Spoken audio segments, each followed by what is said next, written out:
ইতিহাসের পাতায় লেখা থাকবে।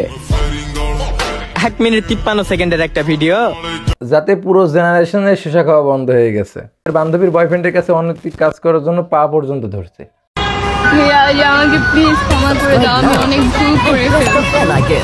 অ্যাকচুয়ালি বান্ধবীর বয়ফ্রেন্ড নিয়ে সেদিন কি হয়েছিল, ঠিক এই বিষয়ে যখন জানাজানি হয়ে যায়, তার বান্ধবী তাকে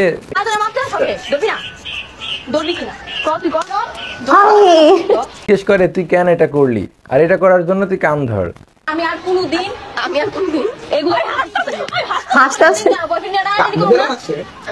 এত কিছুর পরে সে লজ্জা না পেয়ে বেহায়ের মতো হাসতেছে। 1 মিনিট 53 সেকেন্ডের ভিডিও দেখা আমার শশা খানি বন্ধ হইলো। বাজারে শশা দেখলে ভূমি চলে আসে। এমনকি এই জেনারেশনের এই কাহিনী ঘটার পর বাজারঘাটে সব জায়গায় শসা বিক্রি বন্ধ হয়ে গেছে। আচ্ছা শসা আপু, তুমি কি তোমার বান্ধবীদের বয়ফ্রেন্ড নিয়ে পরে আর এরকম করবা? আরে ভাই তোমরা আর শসা করো না ভাই, এমন একটা কাজ হয়ে গেছে, পুরো বাংলাদেশে শসা বিক্রেতাই বন্ধ হয়ে গেছে যার জন্য।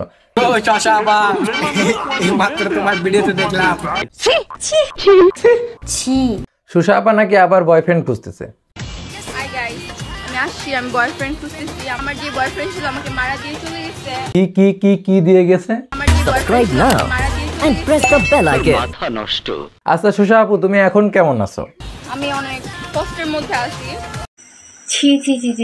শসা আপা এই কি কাজ করলেন? হ্যালো গাইস, ভিডিওটা যদি ভালো লাগে থাকে অবশ্যই লাইক, কমেন্ট, শেয়ার এবং সাবস্ক্রাইব করে আমাদের সাথে থাকবেন। ধন্যবাদ সবাইকে। Subscribe now and press the bell icon.